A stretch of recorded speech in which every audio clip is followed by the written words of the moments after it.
Welcome to Blizzard Fire. We hope this video helps fire up your solution. You start by preparing both the text and the voice model you will use. Pick a concise passage and make sure punctuation and capitalization are correct. These drive natural rhythm.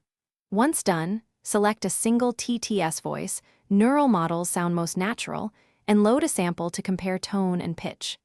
Make sure to add phonetic hints or SSML tags for tricky words, pauses, and emphasis, because those small signals create the real difference between robotic and human-sounding speech. Next, configure synthesis parameters to shape the voice.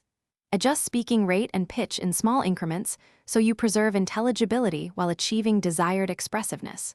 Once adjusted, enable prosody or intonation controls and insert sentence-level tags to enforce natural rises and falls. Make sure to set audio output parameters like sample rate and normalization.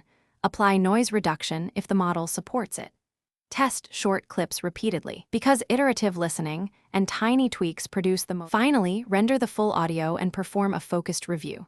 Listen on both headphones and speakers to catch sibilance, clipping, or timing issues. If you hear mispronunciations or awkward pacing, correct them with SSML phonemes or by breaking long sentences, then re-render only those segments.